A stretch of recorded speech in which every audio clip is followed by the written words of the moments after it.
Dating apps have become the cornerstone of modern dating for many people of all ages. Most of us know the risks of meeting a stranger online, but agree to take that risk to try and find our match or a hookup or whatever it is our hearts desire. These matches may not always end in bliss, but most often, they don't end in absolute tragedy. Unfortunately for this woman, a run-in with the wrong man from a dating app would end worse than she could ever imagine. This is the case of Mackenzie Lueck.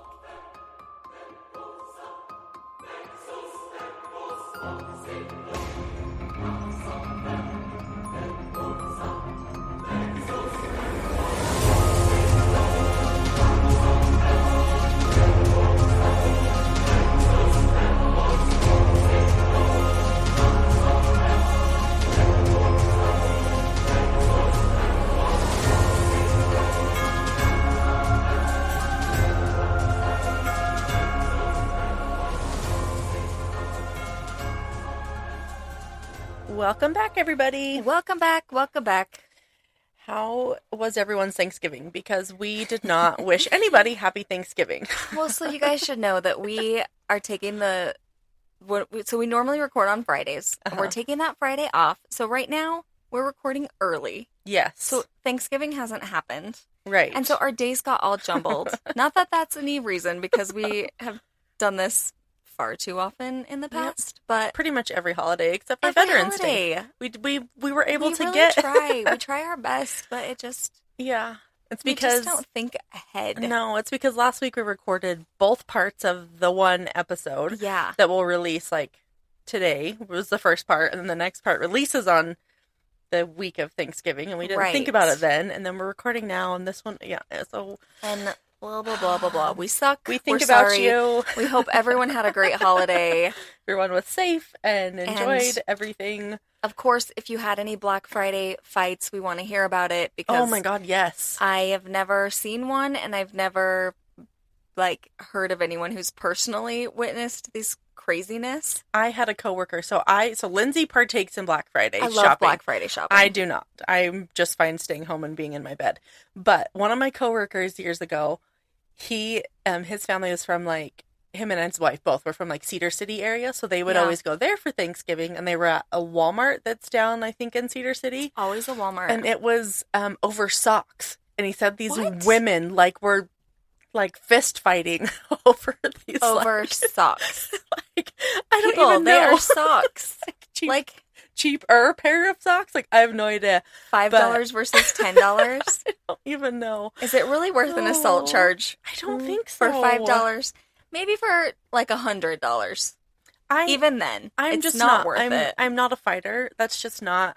there's nothing. Me either. Unless my children. You can have them. I don't want them that much. Right. Unless it was it's my fine. children being hurt, or a very close loved one, like Lindsay, or someone like that. I would get into a fight with someone over that. Really, everything else in the world, I think I'm just it's not worth my mental energy. Yeah, I agree with that. I might be pissed about it. It's not like I'm just zen all the time. No, I would come on here and bitch about it nonstop. Yeah, I'd be super pissed. But I wouldn't punch somebody in the throat because they stole the last pair of socks. Not gonna be hey bitch, and grab her hair and I had this first. I saw it first. I would just be okay, have them, you freaking psycho. I'm good. Yeah. Yeah, I don't know. I love Black Friday shopping though, and I've never had any problems. Yeah, I don't even love shopping in general. So stuff. Yeah, that's what's weird. It's so weird because I don't love shopping either, but I love Black Friday shopping. Yeah, and I don't. I don't know why, but I do. And I think it's because I can get all of my stuff done in one day. Yeah. The majority of the time, I don't have anything else to buy for Christmas. I'm done. Yeah. And then I usually wrap my presents the first week of Christmas, the first week of December, and then I'm done. I can't even get my kids to tell me what they want for Christmas. My 7-year-old is he was unhelpful for his birthday, and he is unhelpful for Christmas. I don't know a 7-year-old child that's just can't tell me anything that they might be. I'm do you want a new video game for your Switch? Because he plays Fortnite. Yeah. We always get them either V-Bucks or Roblox, Robux for their stockings. But do you want a new game?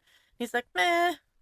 I mean, the only thing I would maybe want is like Smash Bros. And he tried to explain to me what it was. I was like, I know what Smash Brothers. I know what that game is. Okay, that was when I was younger. So That's my generation. I know I'm old, but I know that one. And then my daughter just wants a pair of stupid damn shoes, and I can't even tell you what they're called. They start with a B, and they're like $100. Okay. And then the rest of her stuff she was looking on Shein, because that is her literal like favorite place. Well, perfect. So that's okay, but yeah, I don't even know what I'm gonna get yet because I can't get anyone to give me an idea. Oh yeah, my kids have their lists made out, and they have stars next to the ones that they're asking Santa for. No. And I get it all done. I asked Nolan again last night, like, what are you gonna ask Santa for? And he's like, I don't know. I'm like, well, Santa would like for you to hurry it up because we gotta figure this out, okay? I tell them that they have to do it when we go sit on his lap, and we always go, like, as soon after Thanksgiving as we can. And so, yeah, I don't know. They usually don't vary from their list. We've only had that happen once, and we had to return something and then get what they actually asked for, but it was fine. Do all of your kids still believe? Every single one of them. Okay. Even my 11-year-old, which I'm dumbfounded by, but yeah, I mean, so does none of his friends do, but he does, and so even we're though he just knows, holding like, on. even though his friends say anything? Oh yeah, yeah. And he's just like, no. So last year we caught him. It was the cutest thing, but he was at the kitchen table talking to our elf on the shelf. Okay, like having a full-on conversation, telling him about his whole year, telling him about school, telling him what he wanted for Christmas, telling him messages to give to Santa. Perfect. Yeah, so we're big believers in our house. Yeah, we only have one that doesn't believe, so, and she hasn't for a couple of years, but yeah, I feel like around 11 is the age. Yeah, but a lot of the twins' friends don't believe either. That's interesting. 9. Yeah. So I worry. I feel like once Isaiah doesn't believe, it's going to be real hard to keep him from blurting it out to everyone. Yeah. So that's like my fear because I don't want it to get ruined for Nolan. Yeah. Because that is really hard. It was ruined for me when I was like 4. So I had like an entire childhood of not believing in Santa. And so it's sad. Like it was still exciting for Christmas, but believe as long as they can. Right? Yeah, that's how I feel too. Without at some point, you don't also want them to be the weird kid right, who, like, without being made fun of at only school. one who believes. Yeah. All right. Anywho. All right, let's jump in. Mm-hmm.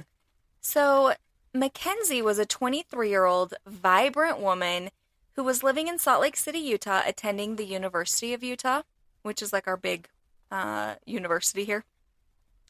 But she is originally from California. So she was a senior and she was studying pre-nursing and kinesiology.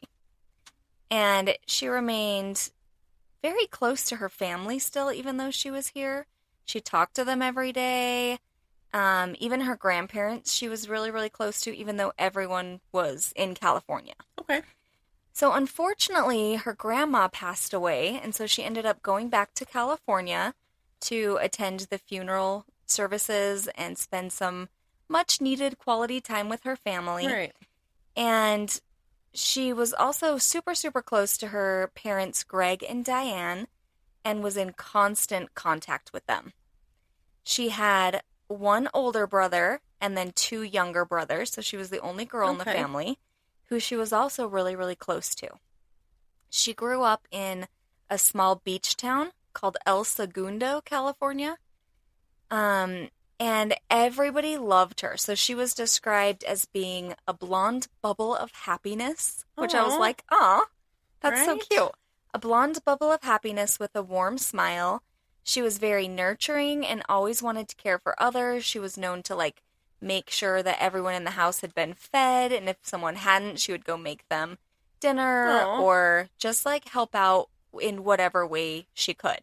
So everyone thought that she had picked the perfect career of becoming a nurse because it just played into what she loved to do. She played water polo in high school, which I thought was really cool. Okay. I've never met anyone who plays water polo. No, can I just tell this? Okay, can I just tell a story really quick? Please. there's this teacher on TikTok, and I just came across her the other day, and she said she was talking to her class about, I can't remember why she was talking about water polo, but they were all like, oh yeah, like, I've played water polo, like, her whole class, and she's like, that's really weird, because, like you said, she's like, I have never met anybody in my whole life that has ever played water polo. And they're like, oh yeah, like, I played it my whole life, whatever. And then she gets in and she's like, so when I ask them to, like, describe to me exactly how they play water polo, they explain it to me about how you're in the water, and one person yells Marco. And the other person yells Polo. She's like, so I would like for you guys, and she's a high school teacher. She's like, I would like for all of you parents to know that your children, their whole lives, have thought that Marco Polo is water polo. I love that. And she's like, and it wasn't just one student. It was several. She's just like, I don't, her stories are so funny because it's like about kids and they're so stupid, and she's just like, I don't know what to do. Like, what is wrong with teenagers today? Yeah, she's like, I can't, I don't know. I don't even know why I'm here. That is hysterical. It was so funny because I was like, just like you said, I've never met anybody that's played water polo. Nope. That's like a fancy sport that, like, rich kids play, right? Like, it's like croquet, like croquet. Croquet, yeah. I've never met anybody that really plays that either. Or shuffleboard. Right? Yeah, any of those. Those are for rich like, people. Yeah, and we are not rich people. No. So. No, but not at all. Yeah, no. I guess maybe in a beach town you might play water I guess polo, so. like, You'll probably do a lot more water sports. Yeah. I don't know. Here it's not common. Okay, what's the one where they ride horses in the water? Is that water polo? In the water? I feel like that was a sport where, like, they're in the water. There's polo where they ride horses on a field. Oh. And then there's water polo well, where there's they should no ride horses. There's no horses involved. All right, well. So Megan doesn't know what water polo is either, but she knows it's different than Marco Polo. I know. Yes, I do know that. Well, I'm going to start my own sport of water polo. Horse polo. I don't know. I feel like that's rude to take the horses out of it, if that's what they do in polo.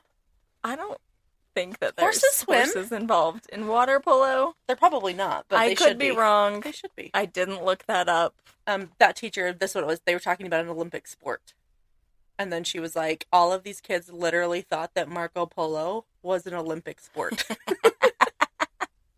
I was like, there was teams of people that are in the Olympics and play Marco Polo. And so she was just like, okay, I can't. Okay, well now I'm like second guessing myself. I mean, let's see. I'm just gonna look up. No, see, it's just swimming. Okay. All right, well. It's like volleyball, kind of, in the water. Oh, it is? Yeah. Well, it's like soccer, I guess, not volleyball. It's like soccer, like you have goals at each end. Okay. Or I guess maybe similar to rugby. Okay. A little bit, but in the water. Oh, that sounds really hard. I know. Like, don't drown anyone. Be like really strong. Okay. Yeah. Tangent, sorry. Anyways, so Mackenzie was a very giving and philanthropic person, and while she was still in high school, she even set up like this club that was devoted to breast cancer awareness. Oh. Like, she's just like this all around just because she wanted to, giving like, person. Yeah. I couldn't find anywhere that it said that she had like somebody close to her who had breast cancer. She just wanted to save the tatas. Right? Of everyone. So she wanted it to be, like, well aware. Yeah, I'm behind that, too. Yeah, absolutely. So on June 17th, 2019, she was flying back to Salt Lake to return to school and her busy life.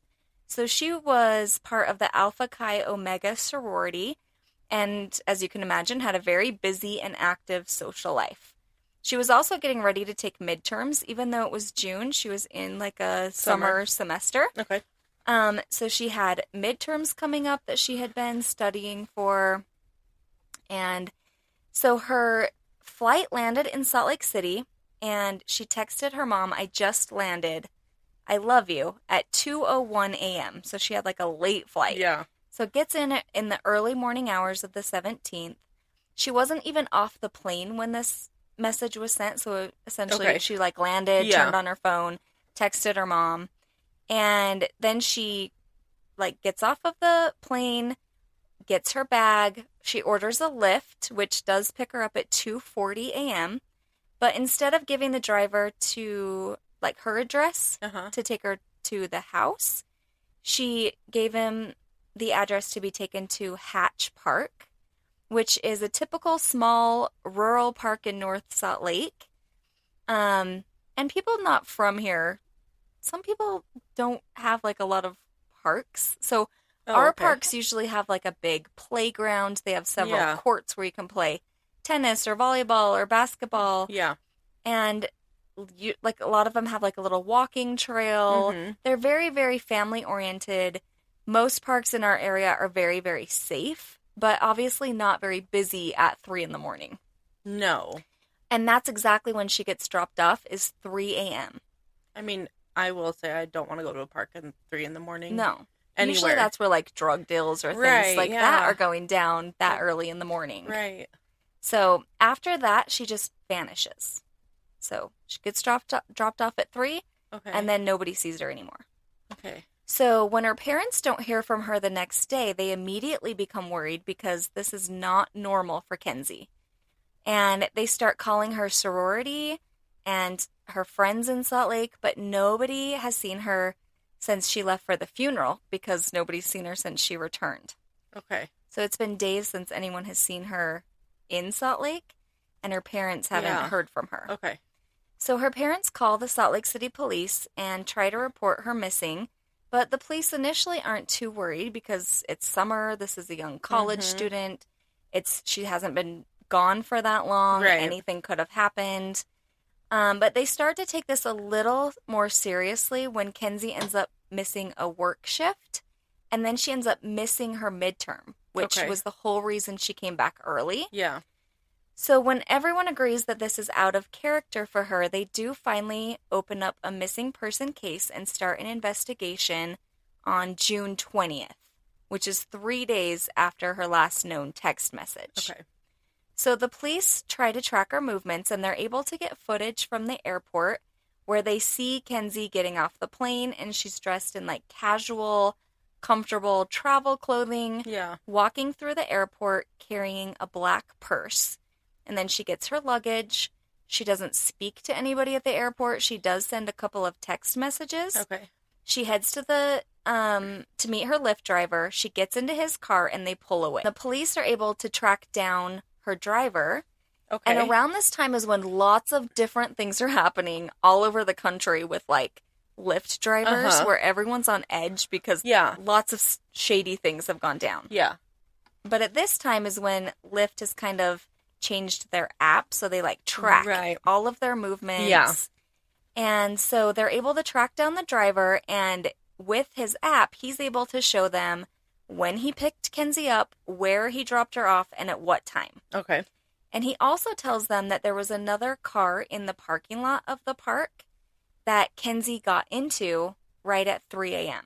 Okay. So he tells police that she seemed really excited to see the person in the car, and it seemed like they had planned to meet there. Okay. She got into the car willingly, and there was no sign of, like, foul play. Still such a weird place to meet somebody. Such a weird place, right? Yeah. And so then the Lyft driver takes off, and he goes, and he actually had another pickup, which I'm like, where are all these people at 3 a.m. calling a Lyft? But the driver is able to show the police exactly where he went after he dropped her off. So they're able to rule him out as a suspect pretty quickly. Okay. So now they're trying to figure out who it was that picked Kenzie up from the park. And the police end up making several statements initially that they're not really sure if Kenzie is in danger because she willingly met this person at the park. And they're not sure if she just like ran off. They don't know if this was a boyfriend, a friend. They're just trying to keep all of their options open. Okay. So on June 23rd, Kenzie had planned to head back to California with her midterms behind her. So she was coming here, going to take her midterms, fly back on the 23rd, and then spend some more time with her family. Okay. So everyone gets even more worried when Kenzie also doesn't show up for that flight. Okay. Now, the news outlets in our area are covering this case in depth, and Kenzie's pictures and descriptions are all over the news. Everyone is just hoping to find her safely. And those of you who are not from Utah, when things like this happen here, the whole town, like the whole area goes crazy. Yeah. Everyone's talking about it at work. Everyone's talking about if they knew her. Everyone knows somebody who knows something. Yeah. You know what I mean? Yeah. So it's like all over the place. Yeah. And police end up asking the public for help. And I wanted to play you this clip from a press conference. Okay. And this is by Chief Doubt, who was the police chief at the time. That's a terrible name. I know, it is. And it's spelled doubt, literally. Okay, so here it is. I would like to say again, Mackenzie, in the case you just want to be left alone, please let us know you are safe. We continue to staff the tip line for this case, and we're asking for anyone with information on the possible whereabouts of Mackenzie to please call 801-799-4420. We encourage the public to help us answer these lingering questions, such as who is the person she met in Hatch Park? Does Mackenzie have an alternate phone that she has used in the past or is using? Does she have social media accounts that we don't know about? Is anyone in contact with Mackenzie online currently or within the last week? Our detectives continue working around the clock. So, for me at least, in that statement, you can kind of see, like, you get the feeling that they really don't think that Kenzie's in danger. It still kind of makes it sound like, listen, Kenzie, if you're listening to this and you just ran away with someone and you don't want to be found, like, just let us know. Right. There's no signs of foul play, but they are asking for if anybody knows any information or if she's been in contact with anybody to please let them know. And after this statement, a reporter in the crowd asks to clarify what type of info specifically that police are looking for. And the chief says that they're really looking and narrowing in on social media, alternate phone numbers, or dating accounts that anyone is aware of. Okay. So police were able to get Kenzie's phone records and access to her social media accounts, and they're able to determine that she was talking to a man named Ayula Ajahi. Okay. And he goes by AJ, so we'll refer to him as AJ. But Much his easier. name is Ayoola, and then his last name is Ajayyi. Okay. Ayula Ajahi. Okay. Okay, so let's talk a little bit more about AJ. He is a Nigerian-born man. He was born on April 22nd, 1988, and he came to the United States on a student visa at least 10 years prior to the disappearance. Oh. So he's been here for a while. He was previously married for about 5 years to a woman named Tanisha Jenkins. And these two met while AJ was doing basic training for the Army National Guard in Texas. Okay. So Tanisha lived in Texas. He was kind of there doing the National Guard training. They ended up getting married in Dallas. So it didn't sound like they had a long dating period. So they get married, but Tanisha remained in Texas. Uh-huh. And AJ lived in Utah. Okay. So it sounds like they just kind of they never actually, like, lived together. But they were Or created a home together. married? But they were married. Oh. And she would come and spend periods. Green card? Right. She would come and spend periods in Utah with him, like several weeks at a time. Uh-huh. And he was also sending Tanisha money every month to help care for her children. But they didn't really, like, live together. I mean, I might be able to get behind that arrangement. Right? It doesn't sound half bad. It is. Yeah, that is bizarre. It Yeah. sounds like a green card for me because Yeah, it's kind of a weird situation. So the two start really fighting, and AJ started threatening Tanisha that he was going to have somebody kidnap her and harm her if she refused to move to Utah. Because he's like, listen, I'm not leaving. I don't know if that had to do with his student visa, like he had to be in a specific place. I'm not sure how that works, but he made it sound like he can't move to Texas, so she needs to come to Utah so they can make their marriage work. And she's like, I'm not coming to Utah. I'm staying in Texas. Yeah.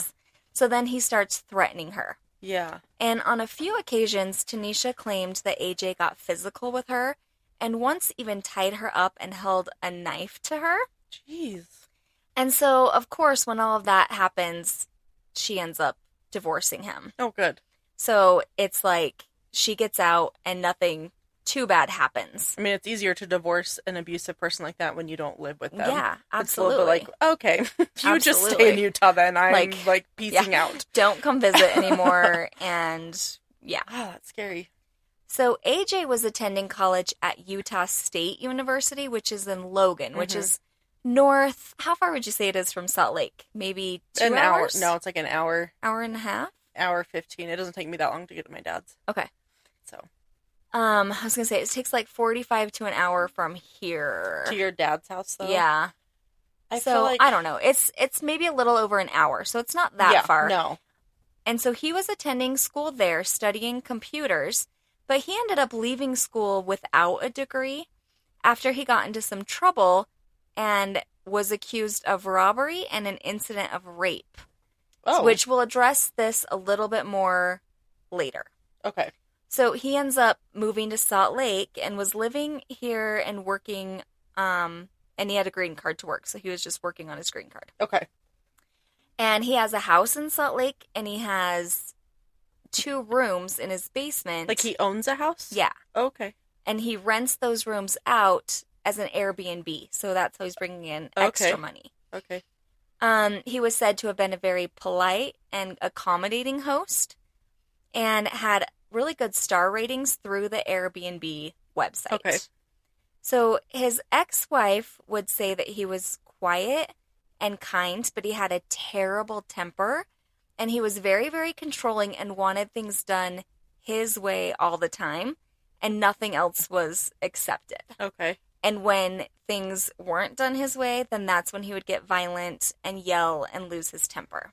Okay. Interesting. He had also written a book, which we'll discuss a little bit later as well. So he puts himself out there on all these different dating websites to meet women, but he presents himself as like this very confident, in shape. I go to the gym all the time. I'm ex-Army. I've written a book. I have a great job. Okay. He's working in IT, right? So owns a house. Owns a house. I have an Airbnb. So he seems on paper like he's this great, fun guy. Well put together. Yeah. Kind of the total package. But women who end up meeting him would say that this is far from what he was really like. Okay. He no longer really frequents the gym, so he's a little bit pudgy. He's really shy and quiet in person and just awkward. Okay. Like, people would say sometimes they would meet him for coffee, and he, like, you couldn't have a conversation with him because it was just, like... So uncomfortable. Yeah. And he's a little bit of a creeper, so he ended up getting baptized in the LDS church. Okay. And a couple of people came forward later and said, I guess in the wards, they have kind of like a phone book of all the ward members. Okay, yeah. So he would go on there and get women's phone numbers that he was interested in. And Cut then, your like, name from the AIDS walk. right, Or your like, number from the AIDS walk thing. Call them and That's creepy. I don't know. And he said, a lot of people came forward after this and just said, he just made us very uncomfortable. Yeah, especially nowadays, because, like, the case you had a little bit ago with the boy in the walls, like, back then, we didn't have cell phones. So, like, so finding like, someone in the phone book was, okay. like, what you did if you, like, knew someone's name and you wanted to call them. Right. That was normal. Right. In 2019, or, the 2000s, like, that's not normal. Not normal. Like, don't just, don't breach or, overstep your bounds, like, in the church. Like, that's not what that's for. Yeah. And in fact, several women ended up going to the bishop and being like, listen, we want our number blocked. We don't want it public because of this. Yeah, that is creepy. So, yeah, it's kind of weird. So police end up bringing AJ in for an interview, and he admits that he met Kenzie on a dating app and that they had been texting, but reports that they only exchanged a few messages until she blocked him shortly after he sent pictures of himself. So What kind of pictures? Right. He claims that he thought that she just wasn't interested on him based on his race. Okay. And so she just stopped speaking to him and then blocked him. But she would have known his race beforehand. Yeah, I mean, it's not like you just see a name of Yeah, someone. well, and there's also pictures on the site. That's what I'm saying. Like, they wouldn't have just had his name. She would have known he was at least a black man. Yeah. I don't think she would have cared what country he was from. Right. Like, I've never met anyone that's like, I'm fine with black men, but just not people from Nigeria. Yeah. Like that. That seems weird. That doesn't make sense. An odd thing. Yeah. She knew what he looked like. Yeah. Before she talked to him, so that doesn't make sense. So he claims that they had never met in person and that they had just sent those brief messages. Okay. However, when police pull Kenzie's phone records, it showed that the two had been exchanging messages the day that she went missing, and she had actually texted AJ at 2:58 a.m. Uh-huh. And both of their phones had pinged to the cell towers at Hatch Park in the exact same location. Okay. Right before Kenzie got into this mystery car, and then suddenly her phone is turned off and goes silent. Okay. So AJ also only lived about 8 minutes from the park, so this seems like it would be a good meetup place if the two were going to meet and then maybe go back to his house. So the police confront him with this information, and I just want to read part of this released interview transcript because to me it shows that AJ just is talking in circles and won't really give real answers. Yeah. So the detective says, AJ, I just told you your phone records and the location put you up at the meet. Do you think honestly and expect me to believe that you ended the conversation and somehow you and her location end up in the exact same spot? And AJ's like, oh, I'm not doubting you. If I see that too, in your case, I'm asking myself what you are asking me right now. And the detective says, it's not a miraculous question. And AJ says, yeah, I agree with you. Stuff doesn't just happen. Oh my God. And the detective's like, no, it doesn't just happen. He's like agreeing with him without saying that you're right. And AJ's like, yes, I agree with you. And then the detective's like, I'm telling you to explain that. And so far you have not. And he's like, how do I explain something I don't know? So essentially he's like, God. Yeah, you're right. If I were you, I would be looking at me too because things don't just happen. Yeah. This is really weird, but I can't explain it because I don't know. It wasn't me. I wasn't there. I would not be a good police detective, in interrogations, because I feel like a lot of criminals probably do this kind of shit. Yeah. They're not just going to be like, yep, you're right, I did it, whatever. Right. A lot of the time, they're going to do this stuff, and I would be like, I do not have the patience for this. No. I'd be like, I am going to punch you. It's when your kids, when you know that they've done something. Yeah. And you're trying to get out of them, and they act like they didn't do it, or they don't know. I don't know what you're talking about. Yeah. It's like, yes, you do. Just give me an explanation. Yeah. Were you at the park? Did you see somebody? Oh, yeah. Well, did this happen? You have to, literally pull it out of them. It's like, come on. Oh, it drives me nuts. But unfortunately, they don't have enough evidence to arrest AJ yet. Okay. So they release him, but he is officially named a person of interest to the public. And at that time, a few of his neighbors called police after they report this on the news, right.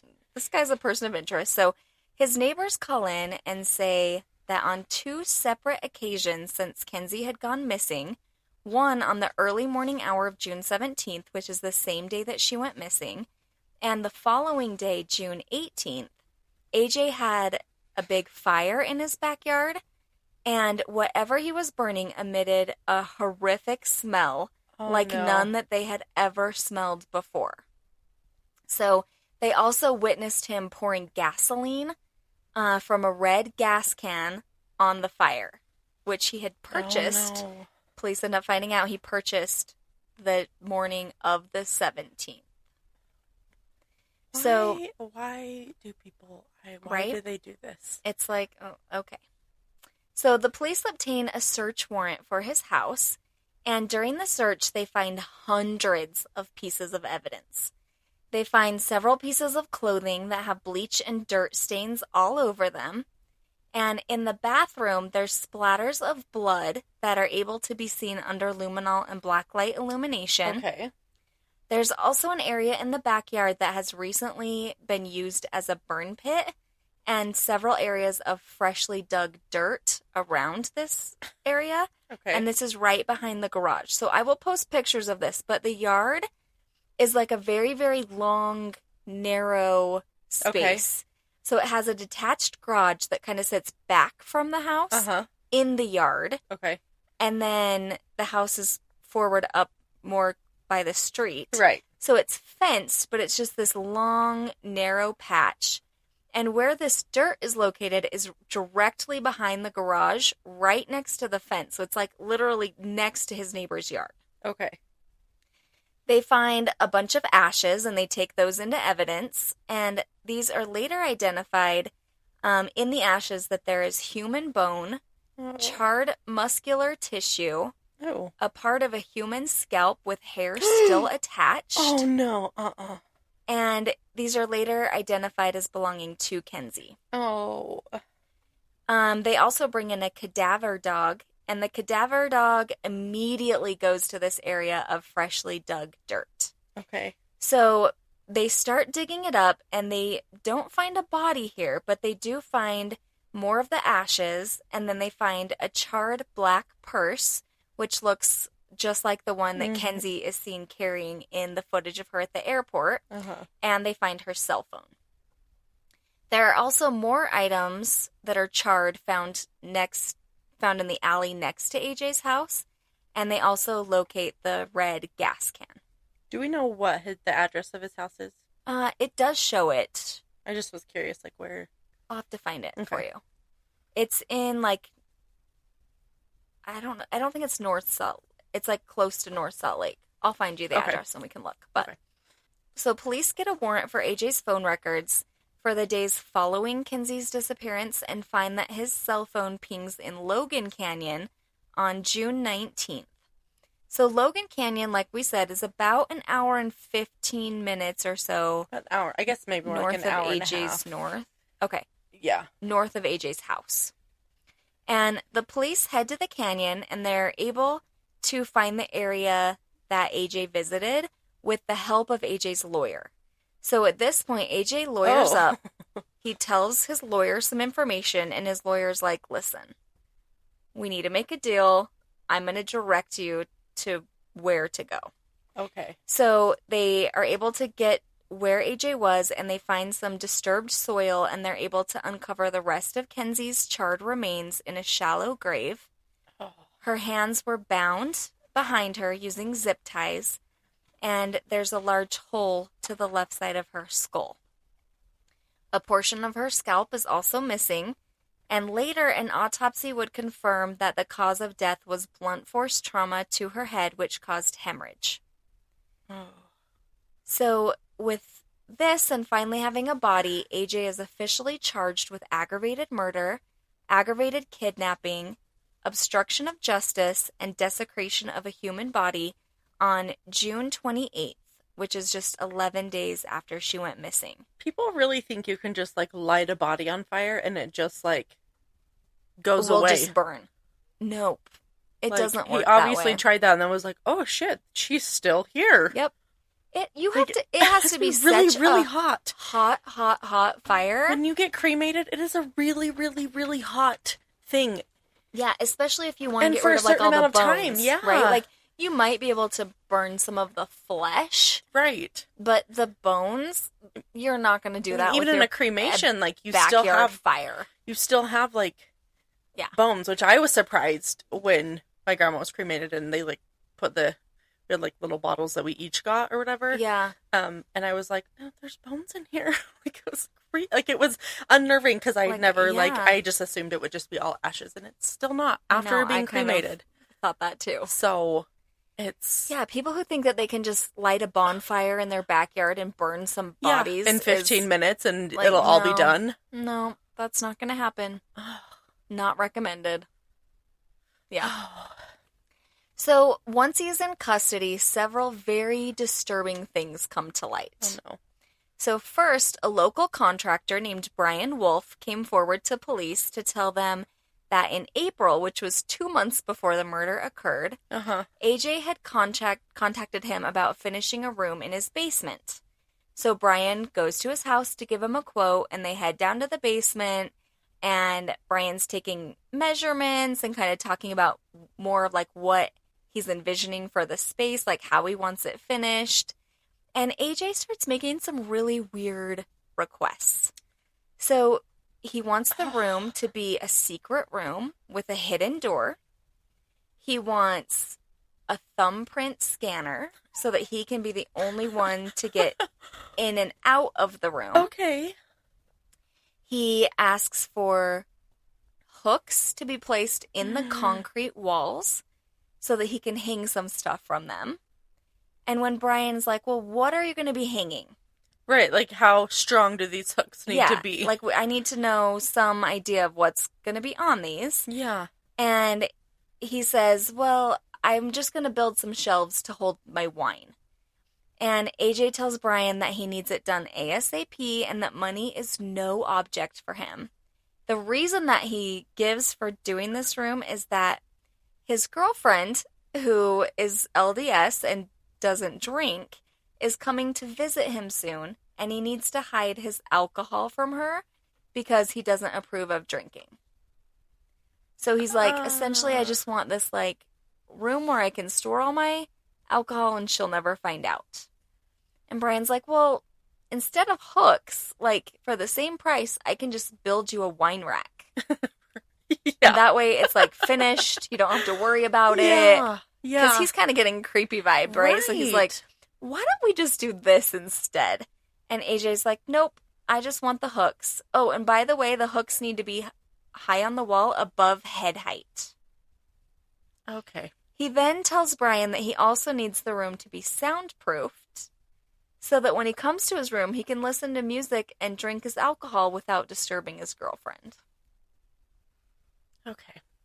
If you have a boyfriend and he has a thumbprint scanner in a secret room in his basement, please check it out. Yep. Please somehow, I don't even know. Just like we talked about in the last episode. Like, if your Can you imagine? partner or spouse or boyfriend or girlfriend or whoever it is in your life, parents, whatever, is telling you that there's a specific place in the house that you are not allowed to go, and then take security measures on top of that, Can you imagine, you like, need to explore. if you just started dating him and you're like, you know, first time like come into the house or like newly in the relationship, and then you see this, like, you find out that there's some like secret room in the basement with a thumbprint scanner. Bye. Yeah. Bye. That's soundproof and has hooks Either on you're the letting wall. me see what's in there when I have some friends with me. I was going to say, don't go in there alone.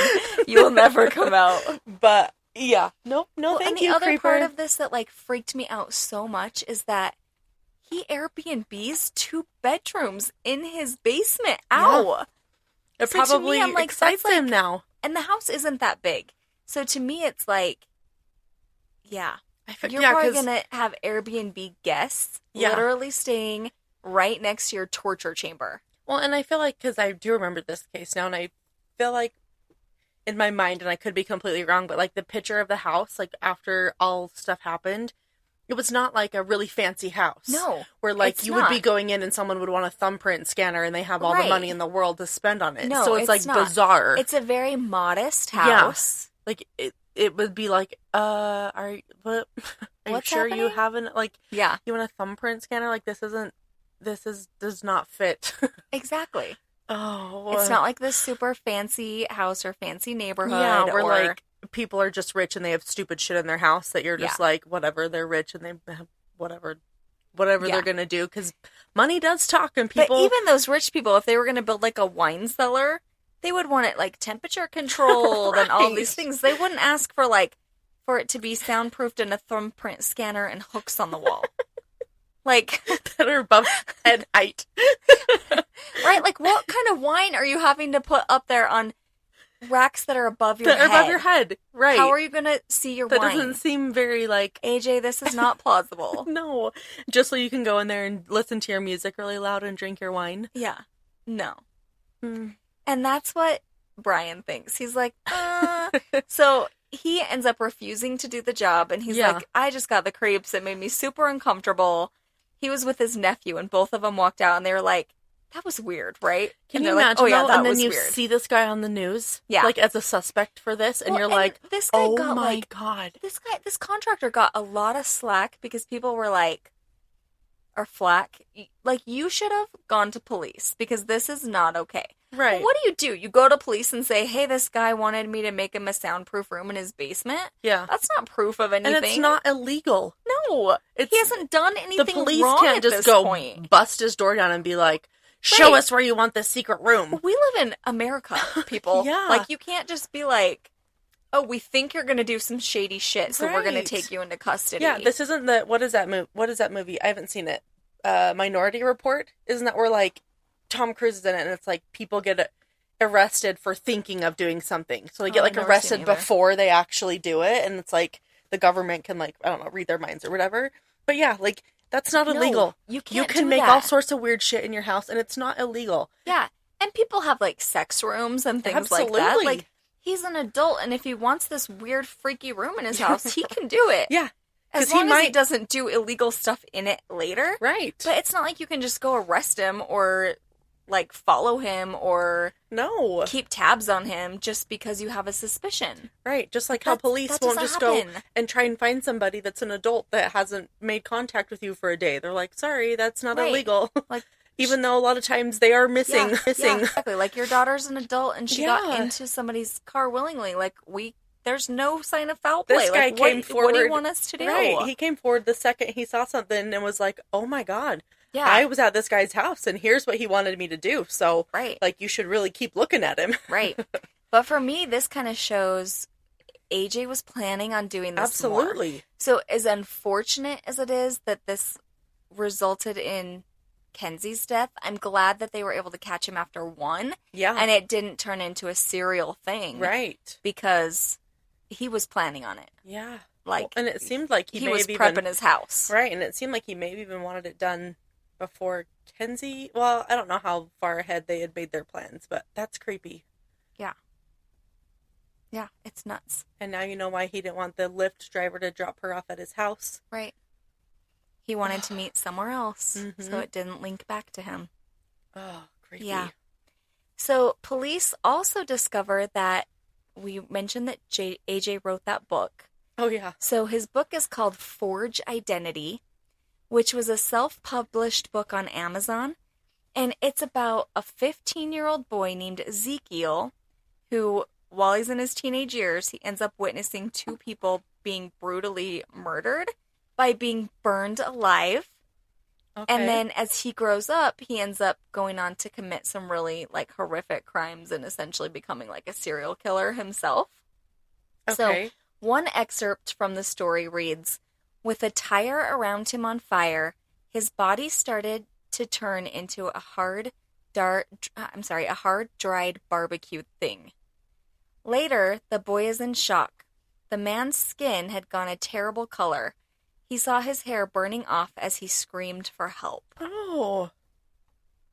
Yeah, Okay, is this a story about him? that's. Like, I don't think so. I don't know what Like, happens nothing- in Nigeria, if, like, he had Right. witnessed some weird... Right. Nothing that police could find said that he had witnessed Okay. anything like this. But to me, it's almost like there's weird similarities Yeah. with him burning the body. And Yeah. it just seems like he was kind of obsessed with that for Yeah. a while and had been thinking about it. And I just think he was like a serial killer in the making. Right, he just had to figure out how he wanted to do it. What was his mode of whatever? Yeah. So after all of this comes about, Amazon took down his book, which is good because Right. as much as we're always like, oh, now I want to go read it or I want to see more, Yeah. it gives him credit and it gives Right, yeah. him like a name. Like, we don't want him to get any publicity or No. anything from this. Right. So I'm sure you can find it somewhere, but I just don't go look for it because It's taken off of Amazon. I hope you can't buy this anywhere, but if you can, just don't do it. Right. And then one of AJ's neighbors comes out and says he was just this quiet guy who mostly kept to himself, but was always very nice and pleasant. That's what they always say. The neighbors are always like, he was so nice. Like, I just can't don't know. imagine. Yeah. That's why I'm an asshole neighbor, because Right? no one will ever say that about me. She's a bitch, and she always was, so this makes perfect sense. Yeah. I don't know. They never saw him upset or lose his temper, and he stated, I never realized something like this could be in the background. And the man that I knew could be capable of something like this. I was completely blindsided. But like we've talked about it, how well do you really know your neighbors? No, I mean, you don't. Like, you just see them, right? Like, we have a couple neighbors that, like, I see on the regular. Right. They seem super nice. Sure, but I don't you're know what not happens going in their house. show your freaky tendencies to your neighbors like, I have no idea if... at the block party. Right, I have no idea if the nice older guy that lives down the street that always brings my garbage cans in every morning, he could have been a real shit dad. Right. He could have been, like, a terrible husband. Like, I have no idea how he seems nice enough, but, like, I have no idea. Right. You don't. Like, you don't know. Just like when you date somebody, until you move in with that person, you don't really know right how they are. Yeah. Like, And even you just then, don't. I just don't think you ever truly know. Well, no, because then look at all these serial killers whose wives. No, you just, there's no no idea. way. Yeah. Everyone has their secrets. Yeah, for sure. And it's terrifying. It is. Yeah. But I also think about it and I'm like, if I were to read his book right before any of this happened, I wouldn't think twice of it because I love stuff like that. Yeah. I could see myself writing something for horrific sure. Yeah. and gory but it's just the hindsight. And then hindsight's 2020. Like, wow. Yeah. Wow. It's just like even Ed Kemper saying about how, like, you know, all these things, of course they look like they fit, like how, you know, my mom and all this stuff. Right. Like, when you're looking back at it now, sure, you can say, like, oh, that time when he pulled the doll, his sister's Barbie's head off. Like, that was, you know, an indication that he was going to, like, to decapitate people. Or whatever. But he's like, no, like, it was just, like, a sibling thing, and that's not. But he's like, you know, looking back, sure, you can piece it all together however you want to make it work. But it's not necessarily how it was. And it is kind of true. It is true. It's so true. Yeah. Ed Kemper, he's such a smart guy. Anyways. The wise wisdom of Edmund Kemper. Seriously. That's insane. So, AJ technically didn't have a criminal record prior to Kenzie's murder, but he did have several run-ins with the law. So, while he was attending school, like we had mentioned before, he was accused of the robbery. Nothing ever really came of it. But at that same time, this was in 2014, he was accused and questioned about a rape case. But the woman didn't press charges, but essentially told police, I want it to be on the record in case someone else comes forward with a similar accusation. Okay. But she didn't want to press charges. She didn't want to go through trial. She didn't want to go through all of that, but she wanted it on the record. He was then banned from Utah State campus due to these two allegations. Because you're a thief and a rapist. Yeah. And then again, in March of 2018, he was accused of sexually assaulting another female who he had met on a dating website. But again, no charges were filed in that case either. The state can file charges.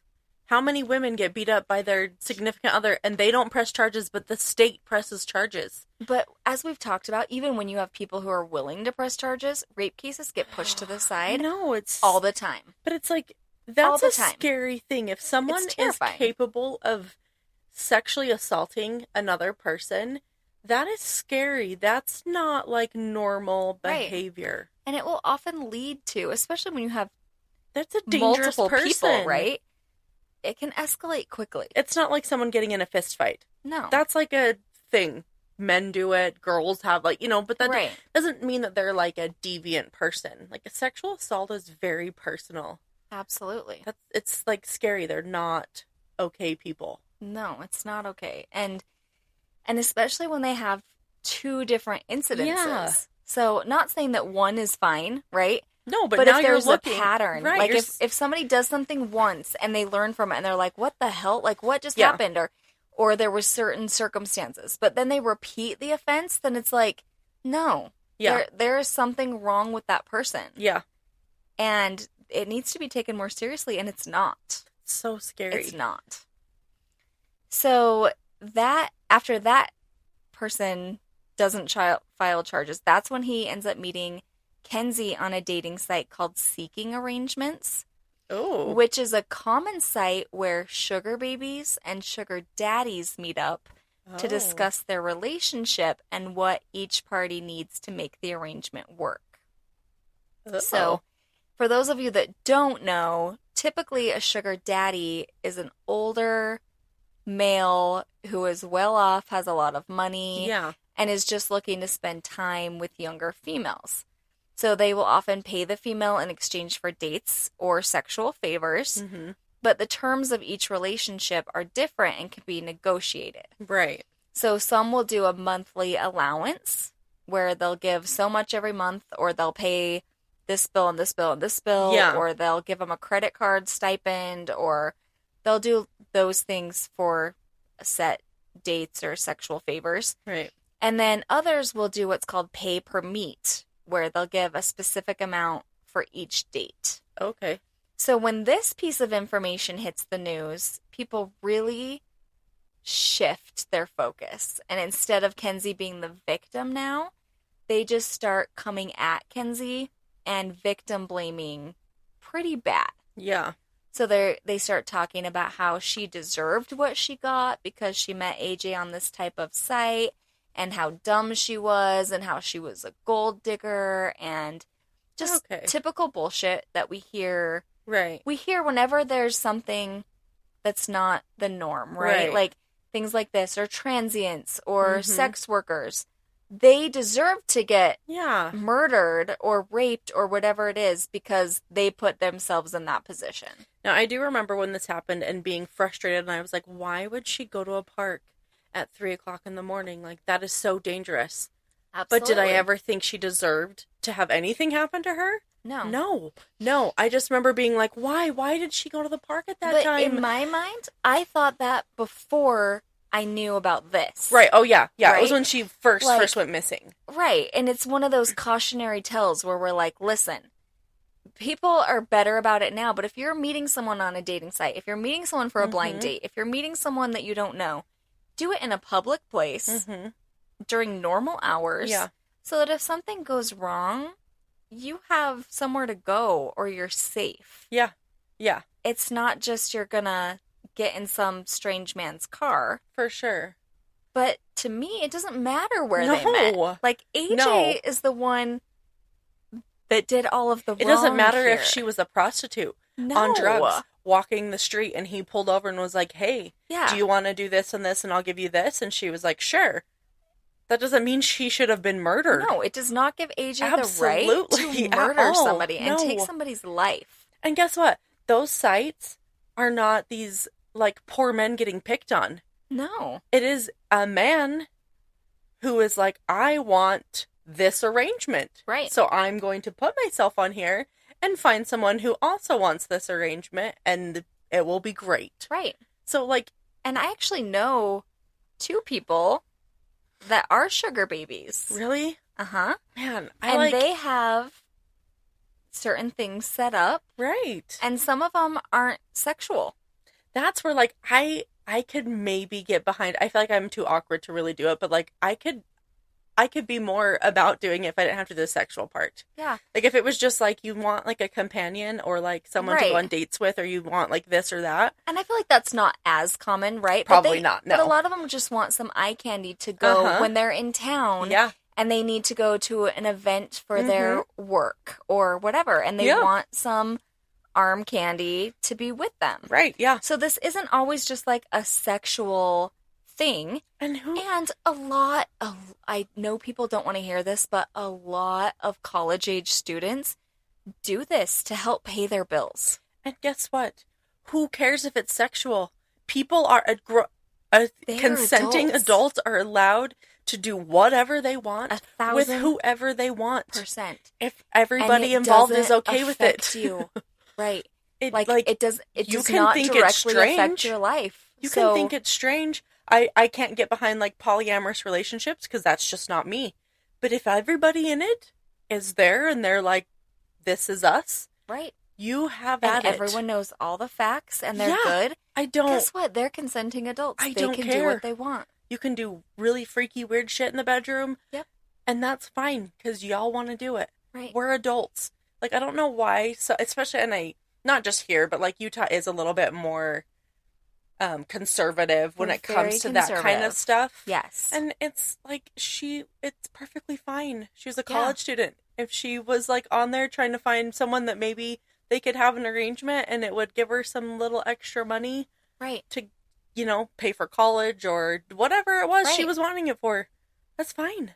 Yeah. She doesn't need to be murdered. You don't need to be, and especially after the fact, you don't get to come and, like, say these mean things that her family has to read and hear about. Absolutely. When they're mourning the loss of their child. Yeah. Like, how dare you? Yeah. Who the hell do you think you are that you get to do that you have that right? It makes no sense to me. No, I think even when, there's been a couple times a certain someone has said some things about my mom, about maybe how she behaved in the past or what she might have done. And I think it's, like, disrespectful. Like, she's dead.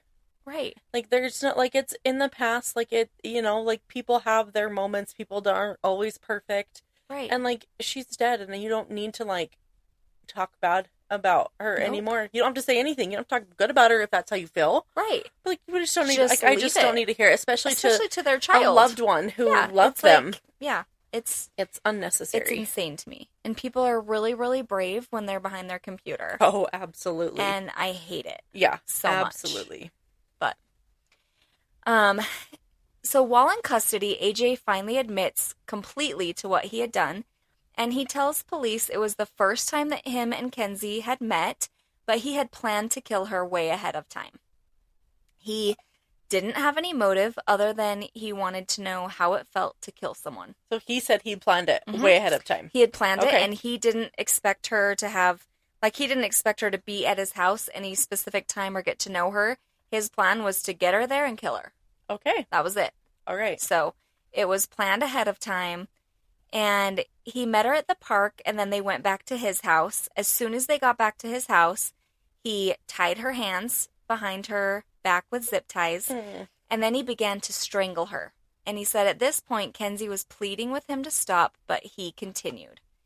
He then rolled her onto her stomach and wrapped a belt around her neck and choked her again until she stopped moving. Oh. Then, to ensure that she was in fact dead, he picked up, and it never says what he hit her with, but he picks up something and hits her in the side of her head. Oh. Which, from her autopsy report, we know she wasn't dead because that's what killed her. Yeah. It was the brain hemorrhage. Oh, no. So she was still alive, and then he hit her over the head. Yeah, I mean, hopefully passed out so she didn't know. I hope she didn't feel anything. Yeah. Oh. Then, he tried to burn her body partially in the backyard, but it started to get light out, so he dug a shallow grave in his yard, buried her body, and then tried to burn the rest of her belongings. And that didn't even work either. Yeah. When they didn't burn very well, he took some of them and buried them, and then the rest of it he took and dumped in the Jordan River, which I guess isn't too far from his house. Yeah. So when police came to question him, he realized how much they knew, and it didn't look good for him, and so he got freaked out. He decided he needed to get rid of the body, so he dug her up, tried to burn her again, but couldn't get the fire hot enough to destroy her body. So eventually he loads her up into his car, drives over an hour to Logan Canyon, buries her in the shallow grave, and then comes home and tries to clean up his mess. Okay. And with this information, on July 15th, the police searched the Jordan River, and they found several articles of Kenzie's clothing and her wallet that had her ID. And I'll post pictures if I can of this, but it's like charred all around the edges. Oh. And then pieces of fabric. So on October 7th, 2020, AJ pleaded guilty to first-degree aggravated murder and desecration of a human body. And in exchange for his guilty plea, the death penalty was removed, and the aggravated kidnapping charges were also removed. Okay. On October 23rd, he was sentenced to life in prison without the possibility of parole for the murder and an additional 5 years for the desecration of a human body. AJ did make an apology for his actions in court, but the judge later told the press that it did not seem genuine and that he did not seem sorry at all. No. Kenzie's dad came forward and made the following statement. My daughter, Mackenzie Lueck, was a sweet, amazing young lady with the world ahead of her. She was a kind-hearted person that cared about others. Now I will not have the opportunity to see her blossom in life. He also talked about how sad they were that their only daughter would never be able to get married and have children. And then Kenzie's cousin made a statement saying, "This is a nightmare you can't wake up from. I will never be able to forgive what happened to her. I will never forgive the monster who took her life. Never in my life have I felt anger the way I have the last 26 months. Never have I been so fearful for my life because I now know how real evil is in this world." Oh. After his arrest, another woman comes forward and presses charges against AJ, saying that they had also met on a dating website and that AJ had tried to kidnap her and had sexually assaulted her. Wow. Okay. And he ends up pleading guilty to this as well, to second-degree forcible sexual assault, and was sentenced to 1 to 15 years for that crime. And then during the search of his house, police also uncovered child pornography, and the photos were of children ages 4 to 8 years old. Shut up. Yeah, like this guy wasn't shitty enough. Gross. Yeah. Those are babies. Babies. Oh. Babies. What about... Oh, I just don't even... Like, I don't... I know. This guy was a monster all around. And he was charged with 19 counts of sexual exploitation of a minor, but he ended up pleading not guilty, and those charges were later dropped. And I could not find why. Interesting. I don't know if they just didn't want to pursue it because he's already going to be in prison the rest of his life. Right. But I feel like we dodged a bullet by getting him in prison, because I feel like had he not been caught for this, it would have got even worse. Well, sorry, when was he sentenced again? In October of 2020. I was just looking, so I looked up the house. It's actually really nice on the inside, even though the outside it was built in 1953. So the outside, it's like a very, just like, kind of like my first house. Like, it just is very, like, doesn't Small. Look very nice or whatever. Yeah. It's actually pretty nice on the inside, but it was listed for sale in February of 2020 and then sold in May of 2020. And I just, like... It makes you wonder if that... Did you not watch the news? Yeah, if that... Whoever moved in, it was probably someone from California. Well, and... But California was probably covering this pretty... With a murder, you do have to disclose that there was a murder in the home. If someone just dies naturally, like when my mom passed away, I did not have to disclose that. Like, you have to tell everyone that comes and looks, or is it just if they ask her in the fine print of a document? I don't think you have to tell people. Just like, like they tell you, like, you don't have to. There's certain things you don't have to tell, like if potential buyers, right? But like if they ask, you have to tell them. But it has to be disclosed, I think, somewhere, so they can't come back and be like, "You never told me there was a murder here." Like, I think it has to be disclosed somewhere. Okay. Just not if someone dies naturally. I did not have to disclose that at all. Okay. To people. Interesting. So it's just interesting. But you know how people are with buying murder homes, too. I was going to say... And you probably got a good deal for it because... I would probably buy a murder home just for the deal. Because you would get, like, a pretty good deal, especially back then. And then just, like, cleanse the shit out of it, like... Because that's when it was getting real... Everything was getting real expensive, Yeah. Yeah. So, crazy. And that is the story of Mackenzie Lueck. So sad. Yeah. It's so sad. Makes me, like, not want to allow my daughter to ever go away to college. I know. You just want to keep them in their little bubble. I mean, boys have things happen to them, but not like women do. Yeah. Like, not like even, teenage girls, young women. Like, they're at danger for being kidnapped and murdered. Mm-hmm. I feel like boys, it's usually, like, more of, like, maybe a fight with someone, or they have, like, depression and they... No, you know what boys have to worry about? What? False accusations of rape. Right, for sure. And it's, like, that can ruin their lives. Yeah. Yeah. But they don't have to worry, like, I'm going to go on a date. Is she going to maybe murder me? Murder me. Like, yeah. we really have to, like, that literally true. is, like, a thought. It's true. As a woman, when you go on a date. And you have to literally, like, plan everything out and, like, text people where you're going. But, yeah, and... men don't do that, and they don't have to, because they're not worried that some woman is going to take advantage of them and then murder them. Right. You just scary. haven't met the right woman. Right? Because there's some crazies out there, too, but... yeah. I mean, there for sure are crazy women out there, but they, you know, they wait till they get to know you more, and then... And then drop the hammer. And then they poison you or something. Yeah. It's not on your first meeting. True. That was a good one to cover, because I remember when it was all happening, but it was interesting to hear, like, kind of the facts of it. Yeah. I remembered a lot of that. I don't think I knew he wrote a book. But yeah, I don't remember hearing. I mean, I guess I did remember hearing, like, briefly things, but when you go back and, like, collect all the details and put them down, it's like, man. Well, I had just moved it back, like, down to Salt Lake at that time. Yeah. So I remember being like, whoa, you know, like, that's just crazy, because it's, like, right around where I am. And I mean, not right where I was, but just, like, in the same vicinity. Like, I was working at the U, and that's just crazy. Poor girl. I hope her family's able to find peace, and her brothers. Her poor brothers. I know. So sad. It is really sad. Well, should we do our soul cleanse? Yes. All right. Here we go.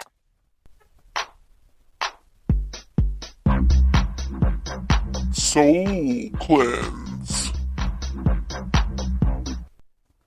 Okay, so I found this story. The tagline or story headline, that's what it is this Texas woman divorced her husband to become his guardian. Now she cares for him with her new husband. Okay, so this story, like, it's so crazy, you guys. In 2008, Chris Armstrong was driving between her two jobs when she got a call, and the caller asked her to pull over. Then came news that would change the then 23-year-old's life forever. Her husband, Brandon Smith, had been in a car crash. She said they were unable to tell me if he was alive or not, and by the time they called me, it had already been like 7 hours since the accident. Oh. The two had been married for just 2 years, so when they were 21, they got married. They were high school sweethearts. They met when she was 16 and he was 15. Aww. And she knew she wanted a family, and so did he. But now that plan had abruptly changed. Doctors were trying to save his life, and by the time she arrived at the hospital, he had fallen into a coma. When he woke up 2 months later, the Brandon she knew was gone. He now needed constant care. Oh. She said, when someone has a severe traumatic brain injury, in a big way you lose that person, but you gain somebody new, she said. And it took me a long time to realize that. She said she turned to God and asked for guidance, but she still really wanted a family, and now that would be impossible with her husband, Brandon. So she said she made one of the hardest decisions she would ever make. She said, I had made vows that I would be with him in sickness and health, and I took that very seriously. I didn't stay married to him, but I wanted to take care of him. So even though her heart was broken into a million pieces, she began the process of becoming his legal guardian by divorcing him. She knew that she was the best person to take care of him, so she showed the court by doing the things she'd always done. She said, I took him to appointments, I advocated for him, I visited him almost daily, I took care of financial issues and managed all of his health care, his Medicaid, his Medicare, all of that. And at one of the final hearings, the judge asked her a specific question. She said, she asked me, what will you do if you have a family someday? Will you still be able to care for Brandon? What will happen then? She said she told the judge, I told her nothing is going to change, and nothing ever did. Not even when in 2014 she met James Armstrong, a then single father with a young child. The first thing she told him was about Brandon. She said, I have a former husband that I take care of, and he's part of my life, and I realize that's a lot. But if you're interested in dating me, that comes with the territory. And James said it didn't bother me at all. It intrigued me more because I knew that Chris had a good heart. Aww. When Brandon and James met for the first time, Chris recalled Brandon asking James if he wanted to grab a beer. So he must be able to talk. He's just not, like, physically, and probably very different, but then he needs a lot of physical care. Yeah. She said that sparked hope for her budding relationship. She said, of course, that made me happy. Brandon being at peace and being okay with being part of our family the way it is super important. A year later, Chris and James were married, and Brandon had a new protector. More than a decade after his accident, the love for Brandon has only grown with the couple's young children who delight in the time they spend with their Uncle Brandon. Oh my gosh. They love to snuggle with him on the couch when he's hanging out. There's a lot of love there. It's an unconditional love that other people have been moved by. When Armstrong first started sharing her story on TikTok, it went viral. Generating millions of views. She said, we've been living out the story, this kind of unique family situation, for about 15 years. Oh my. And I found that when I meet people and I share my story and they share their stories, it's a way to connect. It's a way to share hope. Brandon's world got very small after his brain injury, and it's sort of gotten bigger again. Oh my gosh. This is like... How crazy so is that? Amazing, but so hard on so many levels. Oh my gosh. Well, yeah, and like, knowing that he can talk, like, I do wonder, like, did he... How he felt about it. Like, did he remember her? Like, did he remember... Because maybe he didn't remember, like, a lot of their relationship. And so maybe it wasn't as hard for him to be like, I don't really remember any of that. Like, I don't have that connection with you anymore because I don't know. And so maybe it wasn't hard, but like, what if he did remember all of that and that was his wife? And like, I have to feel like their like love and how much they obviously loved each other would make him want her to have the things that she wanted out of life. Right. But you can also have those things with somebody.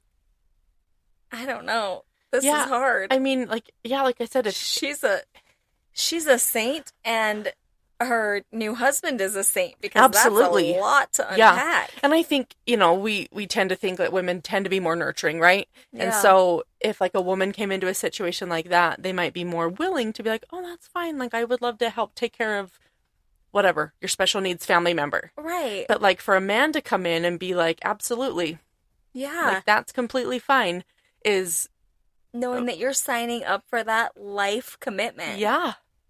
It's not like someone that you're marrying that has, like, a child or something. Or a grandma that they're caring for that's going to pass away in the next 7 years. This person's, like, your age. Yeah. This is life. Oh, man, she really is a saint. She's a wonderful person. That's insane. Yeah. That's an insane story. Well, and at the end, too, when she says after his crash, his world got smaller, like, I wonder what that means. Like, did he lose family and lose, like, people? Like, that's terrible. Especially if he doesn't, like, quite know or have, like, memory of people. Right, I think that's hard. Like, I think friends and things like that will just, I don't know. I feel like when you have tragedy. Your dog, every time. I know.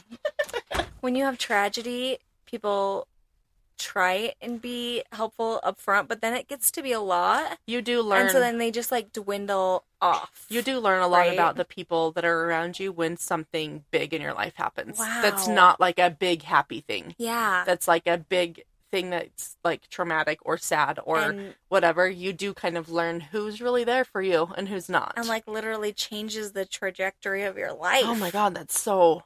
I just can't even... incredible. No. She's a great person. Wow. He's a great person. I'm like in awe. Like I can't even fathom this whole situation. Right? Like you would like to think I'm a good person, and then you hear something like that, and you're like, would I be that good of a person? I don't know. Like that's a lot of emotional like weight to put on like yourself for the rest of your life. I mean, I feel like right now in my life, if something happened to Mario, of course I would. Right? Yeah. But we're in a different place than when I was 23 and didn't have children with somebody. And I had to care for my mom, who wasn't even physically disabled. It was more like mental health issues. Yeah. And she lived with me, and like I didn't have to care for her other than like making sure she was like behaving and whatever. And it still was really emotionally draining and hard, and it changed our relationship forever and ever. Oh. And so to sign up to do like this, it's like looks like it's a lot more care than that is amazing. That is incredible. Amazing. I'm just in awe of how good people are. I know. I mean, truthfully. Yeah, because you don't. I love our little highlight at the end. I do too, our because soul cleanse is like, everyone makes you want to be a better person. Yeah, and everyone right now just focuses on how shitty everybody is and how shitty everything is, and that's all you hear people talking about is how terrible everything and everyone is. Right. And it's so nice to hear and see this. It's like, There are good there people are out such there. good people out Still there. just trying to live a good life. And we all need to just be more like them. Yes, be a Chris Armstrong, because she's amazing. Don't be a shit stick like AJ. Yeah, don't be a Chris an AJ. Armstrong. Yeah. Yes. Wow, that's incredible. Way to go. That's Whew. amazing. I want to go find her on TikTok now. Right? Chris, you're amazing. Yeah, that's wonderful. Yep. All right. Well, I think that was a good way to end our episode. Yeah. Much needed. So Yes. remember to go give us a 5-star review and go follow us on all of our things. Check out our Patreon. We've been doing a lot more stuff, especially for our highest tier level. So really check it out, because you guys are getting a lot of cool... I don't know where it stopped recording. It paused. Ruh-roh. Okay, hold on. Yeah, so you guys are getting a lot of really cool stuff. So check out all of that. And our ad on the radio. Yeah, go listen to our ad on the radio. It'll be Saturday mornings, so check it out. We feel so fancy. We do, yeah. And we got to go to the radio station and record. It was pretty cool. It was really cool. We felt very fancy. And we did. And our, I think just our high level, our highest tier, right? But that's who's getting, we have some pictures and stuff from that too. Yeah. So. Yeah, so if you love the podcast, go sign up for Patreon. There's lots more content on there. We love you. Yes, we love you guys so much. Yeah, and you do. You get more content. So go check out our Patreon and check out our TikTok and review us. And we thank you all. Thank you so much. And remember to keep listening if you want in on the sin. Bye, guys. Bye, guys.